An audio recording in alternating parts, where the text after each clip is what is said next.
That's right, ladies and gentlemen. And to discuss India's role as a catalyst of peace, let me call upon stage Velina Tchakarova, geopolitical strategist and founder of Face for a Conscious Experience. Very warm welcome, ma'am. Also with us is Mariya Ahmed Didi, former Minister of Defense of the Republic of Maldives. Very warm welcome to you. Joining us on the podium is also going to be Syed Akbaruddin, former permanent representative of India to the United Nations and Dean of Kautilya School of Public Policy. And of course, give it up for His Excellency Naur Gilon, Ambassador of Israel to India.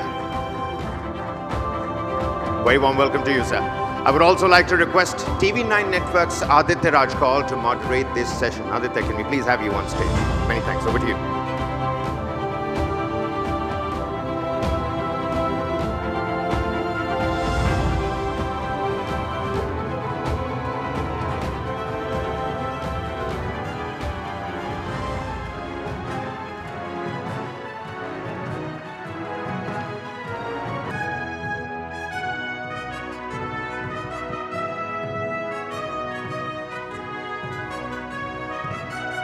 Well, delighted to welcome you all here at the TV9 News 9 Global Summit. It's good to have you back here to discuss something that is very closely followed here in India and all across the globe. We're living in a time where Prime Minister Narendra Modi's words, "not an era of war," resonated not just at the SCO summit, but through the G20 as well, that took place not very far from here at the Bharat Mandapam in New Delhi. There was a consensus, an unthinkable consensus that really happened at the G20. Because I was there and the foreign policy wonks from all across the globe really hinted that this would be a disaster, just like what happened perhaps at Bali.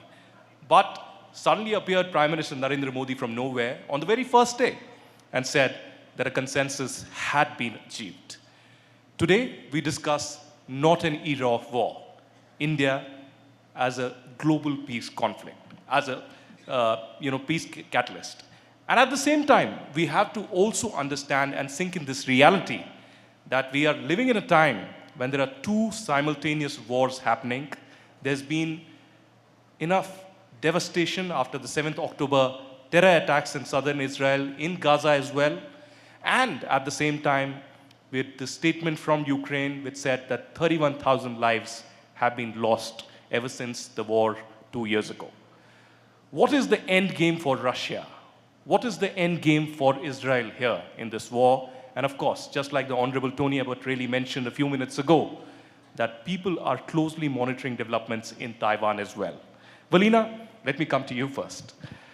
Well, you spoke recently at Raisina, you've spoken in Cape Town before this, and you've been observing developments in Europe very, very closely. We've had a situation where Prime Minister Narendra Modi has been speaking both to the Russian president and, of course, Zelensky from Ukraine. We've decided to have a very independent position to the shock of many in Europe. From the day one, if I could say so, they've been preaching India in many ways. And we've seen External Affairs Minister Jaishankar's remarks on this as well.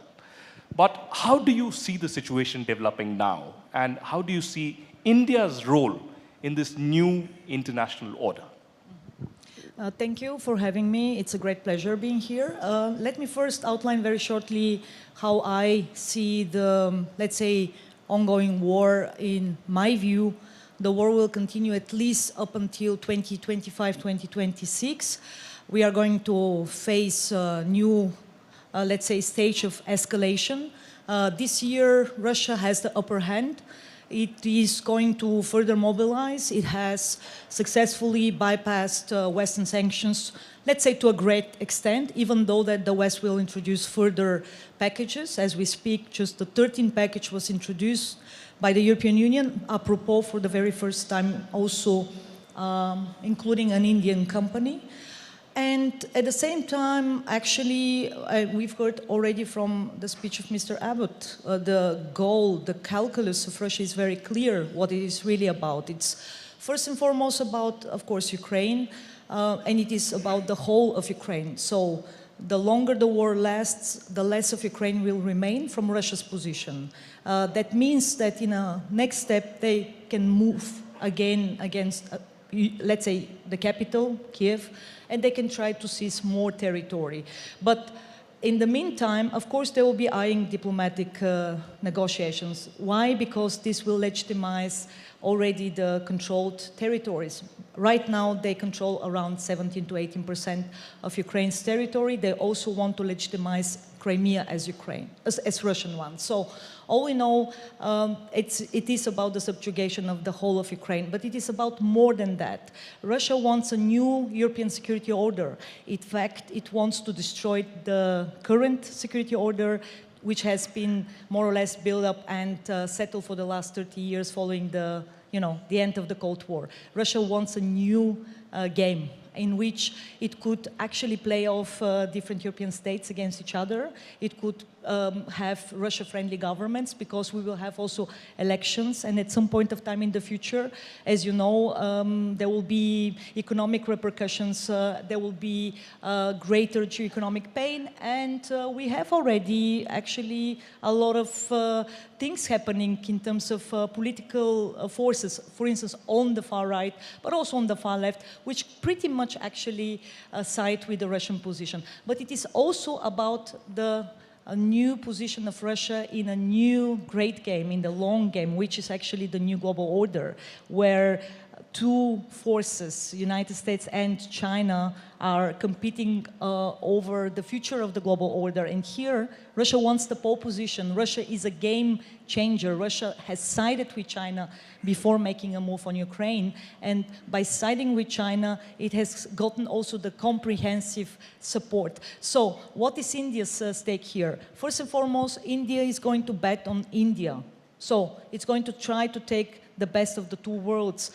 In fact, I will argue that it is in all our interest to have a very strong India, geopolitically and geoeconomically, because this is probably the only bridge in the world right now trying to somehow balance two almost impossible, actually, partners. That is the West on the one side and Russia and China by extension on the other. So it is only India that is able to talk to all of these, relevant players and try to talk some sense, because of the worst case scenario, which is a kind of, let's say, miscalculation, or even, as some worry, the breakout of a third, world war, or even nuclear exchange. Now, I myself don't see this kind of risk happening, neither nuclear exchange, nor actually a World War III. In fact, what I see is already the manifestation of a Cold War 2.0, like I said, between the West on the one side and China and Russia on the other. It's not just China, it's China and Russia. And here, India is going to play a critical role to, like I said, to bridge these two impossible worlds. Well, certainly there's a rebalancing that is at play here. And the question really is also that is the West increasingly pushing Russia towards China. But there are territorial advances that Russia had recently, just ahead of the elections, if I can call them elections in Russia. And at the same time, the war hasn't seen the last day yet. But Ambassador Gillon, if I can come to you, the second war will enter the 6th month in a few days from now. We've had enough devastation. Of course, India was one of the first countries to condemn the terror attack in southern Israel, which lost, unfortunately, more than 1,400 lives. We saw the gory visuals out there. And immediately after that, Israel went into Gaza to create a new reality, a new Gaza, a new paradigm shift in that area, really. But now, there have been enough violence. More than 29,000 people, according to the local officials at least, who have died. Your assertion, when I interviewed you earlier as well, was that we want to create this new reality and we want to eradicate Hamas, really, because this is really not between Israel and Palestine, this is Israel's fight against Hamas. But what is the end game for Israel? What is this new reality? Who will govern Gaza? And will you at least have a roadmap in the next 6 months? Yeah, thank you, Aditya. I would say that the goals that we set in the outset have not changed. We put forward two main goals. One is, of course, the release of the hostages. So far, We released some, but there are more than 130 still there. And the other thing is to make sure that Hamas will not have the capacity to repeat its atrocities as it is on October 7, meaning dismantling its military power and its rule of Gaza. So these are the aims. Israel has no ambitions whatsoever to rule Gaza. No one wants to rule Gaza. That's part of the problem. We left Gaza in 2005 in the disengagement. We dismantled about 20 communities. We took out about 10,000 Jews living in the Gaza Strip, and we have no ambition whatsoever to go in. So the long-term thing is hopefully to create a new reality for the Gazans. We are not in war with the people of Gaza, and we want someone else to have the civilian support, the control of their lives there. We unfortunately do not see anyone who can take now the military part of it, so we will have to maintain it until a new reality is created, political reality in Gaza that will enable us also to not to be there from the military point of view. Thank you so much. Let me get in the former Defense Minister of Maldives, Mariya Didi. Now, we have interviewed you very recently about the unfortunate developments that really happened. But in that context, really, we had President's visit to China. We have had some significant statements coming in from him.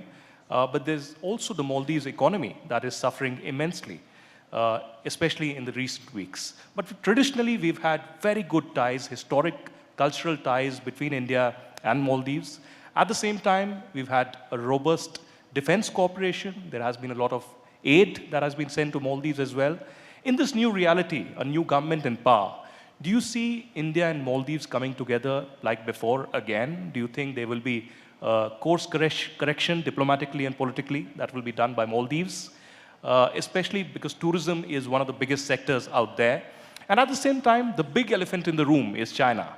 At a time when the Chinese spy ship through Sri Lanka has moved towards Maldives, where do you see this equation, really? Because China is pretty far from Maldives, and as always known in the last many years, India has been the 911 call for Maldives all the time, and India has displayed brotherhood always. How do you see the relations up ahead?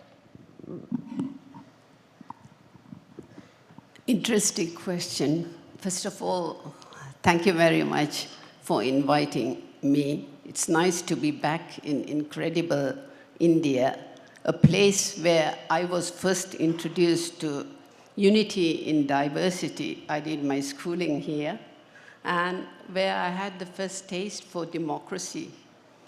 Now,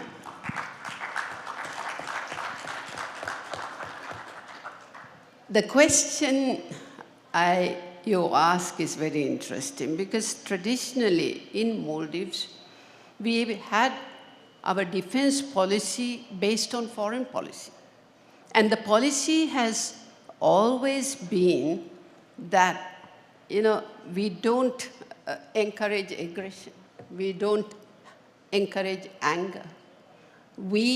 Our first line of defense is diplomacy and dialogue. The second line of defense is also diplomacy and dialogue. And as third and last final thing, we only work as a defense force, the Maldivian defense force. Now, although the present government, which came in very recently, have made very different remarks and acted very different from how we have traditionally been. I mean, any Maldivian government that gets elected, their first point of call is a foreign visit is to New Delhi to visit the Delhi government. But this government has acted different. Now, what is happening is the Indian Ocean has become a hotspot for strategic rivalry. And Maldives, everybody knows Maldives to be this very super holiday destination, famous for its Louis Vuitton of resorts.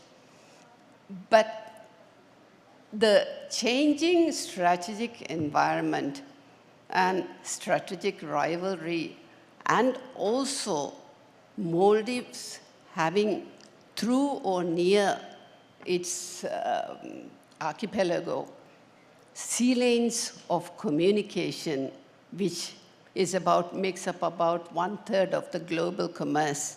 There has been increasing rivalry, and that is affecting the Maldives' domestic politics as well.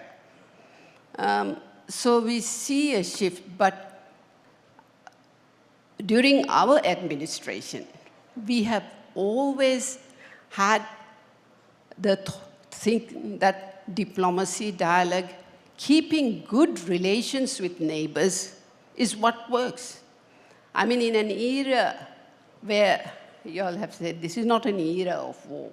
This is an era of, and where the topic today is where India can be a global peacemaker, its role. The thing is, we do not want our territory to be a place for proxy wars or anything like that. You know, there was this war in Europe, and it has affected our tourism industry. Ukraine was amongst the 10 top arrivals in Maldives pre-war. Now, we do not have any tourists coming from Ukraine, and that has a significant impact on Maldives. Even otherwise, when there's a war in Europe, certain uncertainties that it creates has impact on Maldives too. So we cannot think of any country that will not be affected, because we are talking about Maldives, a smaller nation because it's a group of islands. But we are still talking about an impact any war anywhere creates on our economies as well. So for us to get into this rivalry and try to take sides is not how we want it to be. As you said, we've always had good ties with India. India has been our first responder, and I believe, will be as well, because it is natural. Look at if you look at our threats, security threats as well, it's all transnational. Climate change, which is an existential threat to us. If something happens to our country, just like the Asian tsunami, the closest neighbor who will come and who can come to help would be India, because we are just about 700 kilometers from Cochin. And if you look at a major oil spill, because the sea lanes of communication goes through or near Maldives, the 8-degree channel has about 16 million barrels of crude oil passing through it. So if there is a major oil spill, just like what happened in Sri Lanka, India was there to help them. Now, a major oil spill like that can be disastrous from Maldives, because we rely on our maritime domain for our livelihood. Let it be the shows where the tourists enjoy their the diving, fishing, whatever you name it. A major oil spill would be disastrous, so we would rely on close neighbors. Right. So what I'm saying is, in this era, what you all are saying, when Prime Minister Modi went to Washington, he said he has said it publicly and directly, that this is not an era of war, and diplomacy and dialogue should prevail, and everyone should stop this bloodshed and human suffering. Now, India is part of the United Nations. India is part of the Quad. India is part of SAARC. India is part of the BRICS as well. So they are poised, for being a global peacemaker. And you have publicly said that you do not want to see an era of war. And we Maldivians have always subscribed to peace and stability in the region. Absolutely. Well, that's the theme of the summit as well, India poised for the next big leap. But Ambassador Akbaruddin, you are someone who has worked very closely with Prime Minister Narendra Modi in different capacities over the last 1 decade. And you've seen the significant shifts that have happened in this foreign policy. India was power push. India being known, recognized, and consulted at the global forums. And particularly, you also dealt with China and Pakistan very closely, especially at the United Nations. Do you see India as this peace catalyst? Do you believe in this statement, axiom of the Prime Minister, not an era of war? Because the reality seems to be very different. Although India has taken a very independent stance, but India's foreign policy, the dynamic change that has really happened, how do you really define this from the SCO to the G20? And also, finally, India coming to the rescue of all stranded Indians, something that hasn't really been talked about as much. From Ukraine, where 22,000 people were stranded, even those Americans and Chinese and others were stranded, but nobody really came to their rescue. At the same time, recently in Qatar, the 8 Navy veterans who were rescued, the unthinkable rescue and release that really happened. How do you define this change in the foreign policy, the dynamic energy that Prime Minister really brings in? So thank you, Aditya, for giving me an opportunity to engage with you. Let me start by saying that the pursuit of foreign policy is amongst the most difficult pursuits of any public policy. Because we work in an architecture where there is no sovereign, unlike domestic politics where there is sovereign authority. So it's a very competitive field. It's a field where sometimes competition leads to conflict.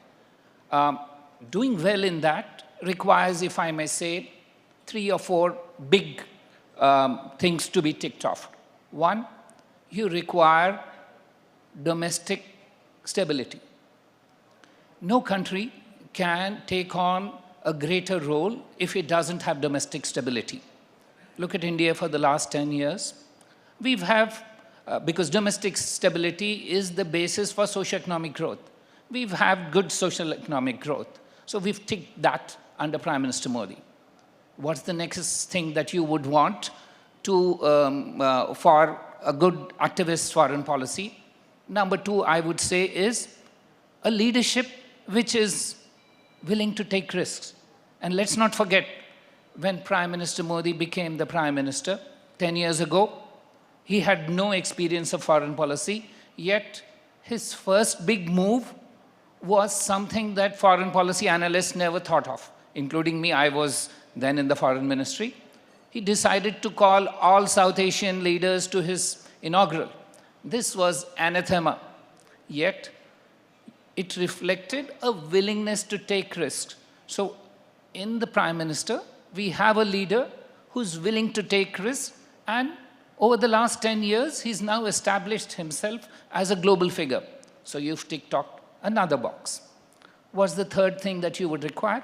You require a good tool or instrument of foreign policy in the diplomatic service, and India has always had a diplomatic service which has been well known for its diplomatic prowess. It's now increased in size. It's now becoming more globalist in its nature internally, in the sense we are taking in people from others. So you've ticked 3 boxes. What is left? The 4th box is you need opportunities. And as was said, that this is a period of tumult. This is a period where there are challenges, but amongst challenges have been numerous opportunities. You've listed some of them. So what happens if you have an period of tumult with opportunities? All you need is a willingness to be more active.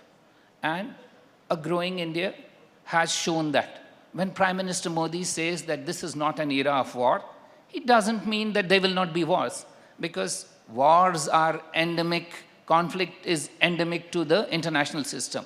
What he means is that there are no solutions that can be brought about by wars. So if there are no solutions that are going to be brought about by wars, you need other solutions, and that perhaps diplomacy, peacemaking, etc. are the way. So I would think, going forward, if India ticks all the 3-4 boxes above and the world is going to be tumultuous, get ready for a more activist foreign policy where India starts shouldering greater public goods. It's not only in terms of our digital infrastructure, but also in terms of peace and security. So I would think down the line, towards the end of this year, you will find a more activist India, more keen to be willing to take on global responsibilities of a kind it has not taken in the past. If I can just quickly, because we are out of time now, Velina, you recently in Cape Town said that India is a leader of the global South. But where does Advocate.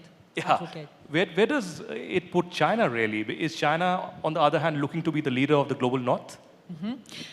Yes, what we are going to witness is a kind of a geoeconomic competition between China and India, and to some extent also Russia, because Russia has still the Soviet networks in many of these countries, in Latin America, in Africa, in Asia. And if you operate with my scenario, which is, as I said, Cold War 2.0, with a lot of hotspots as we speak, the number of military conflicts and war is the highest since the end of the Cold War, right?